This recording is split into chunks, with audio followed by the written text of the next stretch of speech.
Hey guys, it's Tara Castaneda, Diamond Ambassador, and I want to talk today about cold messaging. Why is it important?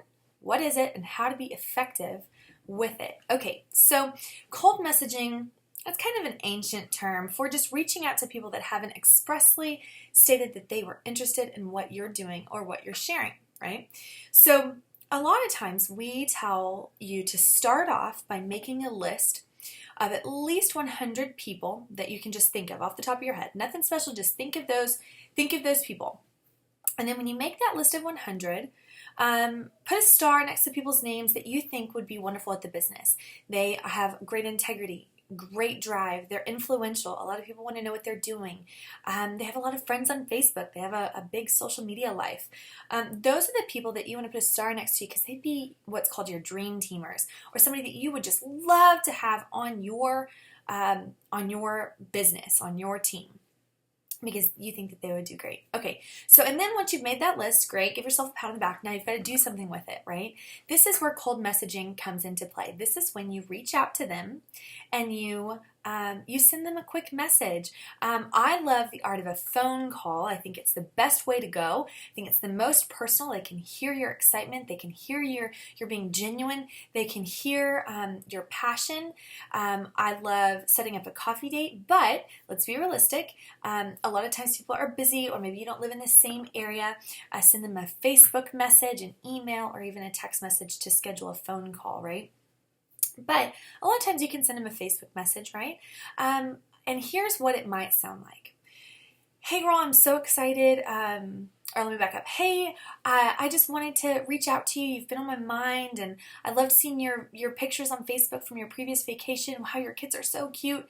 But I wanted to share something with you because, like I said, you're on my mind, and I just think that you would be you would just love these products and this business opportunity, and that I just recently started. Don't know if you saw or have seen on Facebook yet, but I began taking Plexus products. I am loving them. They are doing XYZ for me. I am loving the financial opportunity. This is my financial XYZ testimonial, right? Just give them a couple sentences.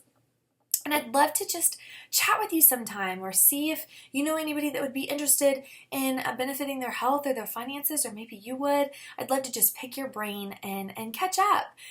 Let me know if you're interested, and can't wait to chat with you soon. Something super simple, right? You're telling them a little bit about it. You're not making it forceful. You're inviting them to think of people that they know that might be interested. And that's your first cold message, right? You can tweak it. That's super generic, super basic. I think the more personal you can make it, the better. I think the more specific you can make it, the better. Not longer. You don't want it super long, right? But specific. Specific on how it's helped you, specific about the company, specific about the products, but not too lengthy. But again, you want to make it personal, right? Your friends are on Facebook, or your friends in your phone contact list. They're your friends because they want to know about you. So make it personal, right? And so you reach out to this person, okay? And here's what to expect with cold messaging. There's something called the N factor in network marketing, right? And the N factor is an equation, right? So however many people it takes for you to contact before you get a response back, right? It's a ratio. That's going to be your N factor. So for some, it might be 20 to 1. I reach out to 20 people and 1 responds back. That's pretty normal, guys. It's not going to be a 1-to-1 ratio. Don't expect it, because you're going to get disappointed. It might not even be a 5-to-1 or a 10-to-1, okay? So the more people you reach out to, the higher your replies are, right? So in a sense, it can be a numbers game if you want to say that. But the more people you reach out to, the more replies you get. You know, they say that the only difference that makes a the only difference between a diamond and a non-diamond in Plexus, right? Diamond's the tippy top rank, is they've received more no's or more non-replies than anybody else. I've spoken to so many people about Plexus, I can't even keep track, right? That's what separates me from someone that's not diamond. That's one of the most important things that separates me. So really you want to send this to as many people as you can, right? I encourage my team to do at least 5 a day. More if you can. Those that are really trying to boost their business and maybe fast track, or really trying to just launch their party, they may do 50 a week. or excuse me, 50 a day, or 100 a week. It varies, right? Whatever you're able to do. I think the more the better, the more personal the better. But here's what you expect, okay? So we talked about that in factor. You're going to talk to so many people before you get responses back. But here's what I want to remind you guys of.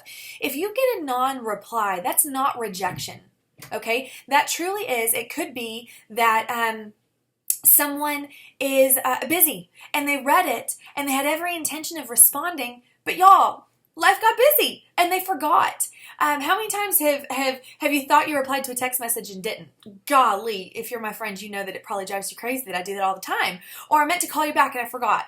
It's not that I was rejecting or saying I didn't like that person. It's I simply forgot, right? Life is busy. So you send these messages and maybe they read it and don't respond. Okay, maybe they respond and they say, I'm kind of interested, but not at this time. Or maybe they respond saying, no, not at this time. Or, yeah, I have somebody that's interested. There's ways to respond to all of those things. So here are my tips on your responses.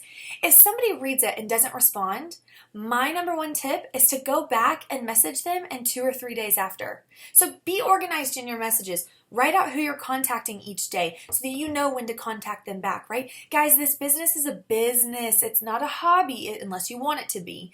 So be intentional with what you're doing, okay? So you go through it and you say, okay, I messaged these people and she didn't reply, but it's been 3 days. I'm going to message them back. This is what you can say, guys.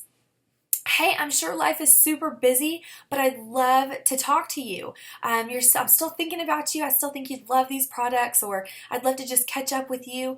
When would be a good time? I'd love to chat, right? You're giving them the benefit of the doubt that life got busy. That's probably what happened anyway. So that's one follow-up. You can do that every couple days, then every week, then maybe every month. Eventually, they're going to come back and either say, no, I'm never going to be interested, or no, not at this time. So now let's move to what if they say, not at this time. Guys, there are some of my team members, some of my best rock stars on my team that told me no several times, but I kept following up. When somebody says no, that probably just means I don't know enough about it and it's not going to fit my life at this moment. Guys, a lot of this is about timing, okay? So you can follow up and say, hey, I know you said no, but I'm really thinking about you. I really think you'd love these products and I'd love to just see if maybe it might be a good fit for you now. I'd love to chat with you, right? So if somebody says no, that could just be a timing issue. Don't give up on them. Don't give up on them. Our top earner in Plexus told her sponsor no, I think it was 10 or 11 times before she joined. Our top earner. So, super important not to just give up on somebody when they say no. If they say never, that's when I start to back down. You know, I'd never be interested in something like that. Thanks so much. All right, okay. And unless they show me some interest, maybe they like a comment, they like a post, they comment on it, they message me, I'm probably going to leave them alone, right? I want to be respectful too. So we've gone over if they don't reply, what to say. We've gone over if they say never, what to do. We've gone over what to say if they say no, not at this time, and we've gone over follow-up. Guys, there are key things about cold messaging. One, the more you do, the better results you're going to have. The more personal they are, the better results they're going to have. Follow-up is more important than the message itself, guys. Follow-up is so important, and don't get discouraged. But let me tell you what cold messaging does and why it's so effective. It reaches an audience that might not see your posts or might not know that you're doing this. Or maybe they see it, but they're a little too hesitant to message, but you've just given them the courage to talk to you. Or maybe you just message them on a perfect day and they know somebody and they've been considering it and they're ready to go. Guys, cold messaging is where your business can truly take off. If all you are doing is posting, you are truly missing the boat. Truly missing a huge portion of your business. Cold messaging should be happening daily, intentionally, and with purpose. If you have questions about cold messaging, get with your upline. Get with your nearest jewel upline in your business. Have them help you. If somebody responds back, hey, I'm really interested. Guys, this is a great Great place to do a three-way chat. I've also got a video on that on my YouTube channel, so check that out. That's a whole different topic, but a three-way chat with your upline or a three-way phone call with your upline, or just a way to begin that conversation, a method and routine. I'm sure your team has something like that in place, but that's when you engage them and you talk about it and you get them passionate and excited with you about the products. So guys, be sure to be cold messaging. Again, I challenge you, if you're watching this, start what I encourage my team to do, between 3 and 5 cold messages a day, and see how your business changes.